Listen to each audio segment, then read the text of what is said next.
Cinema and theatre ആണ് ഞങ്ങളുടെ ലോകം. അത് സത്യം.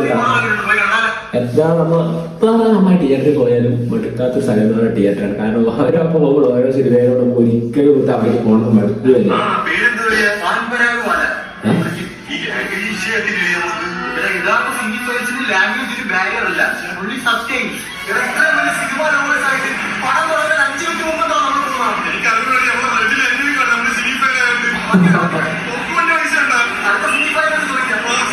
കഴിഞ്ഞ മാസം നമ്മള് തിയേറ്ററിൽ പോയി 31 പടം കണ്ട്. ഈ മാസം 15 പടം കണ്ടോളൂ. നമ്മുടെ ഗ്രാഫ് 15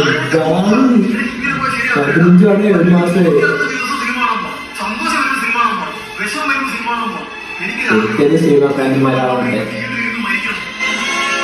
സിനിമ കാണുമ്പോ എന്നെ വിളിച്ച് പൈസ പിടിക്കാൻ നോക്ക്. 150 ചേട്ടന്റെ അക്കൗണ്ടിൽ തരും. സിനിമ കാണുമ്പോ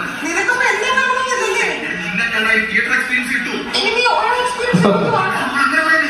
അറിയ മാമൻ താരത്തിൽ ഏത് തിയേറ്ററിൽ കിടക്കുന്നറിയ അല്ല ഓപ്പറേഷൻ തിയേറ്ററിൽ അത്യാവശ്യമായിട്ട് 150 രൂപ വണ്ടി കൂലിക്കാറിയ.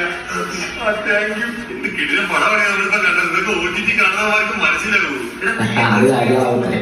അറിയില്ല തിയേറ്ററിൽ ഇരിക്കുമ്പോ ആ സൗണ്ടും അത് തിയേറ്ററിൽ കാണുന്ന സുഖം OTT കാണുമ്പോ ഒരിക്കലും കിട്ടൂല. വിഷ്വലും ആ എക്സ്പീരിയൻസും ഡിഫറെന്റ് ആണ്. അല്ലെങ്കിൽ എനിക്ക് ഇംഗ്ലീഷ് പടമാണ് ഇഷ്ടം അതോ മലയാളം പടമാണ് ഇഷ്ടം? എനിക്ക് ഒട്ടുമിക്ക എല്ലാ ലാംഗ്വേജിലെ പടങ്ങളും ഇഷ്ടമാണ്. പക്ഷെ കൂടുതൽ ഇഷ്ടം ഇംഗ്ലീഷ് സിനിമകളോടാണ്. നിനക്ക് ഇഷ്ടപ്പെട്ട ഇംഗ്ലീഷ് പടം ഇഷ്ടപ്പെട്ട പടം പറയാനുണ്ടോ? പക്ഷെ ഏറ്റവും ഫേവറേറ്റ് ഫിംഗർ സലാം ഡയറക്റ്റഡ് ബൈ ക്രിസ്റ്റഫർ നോളൻ.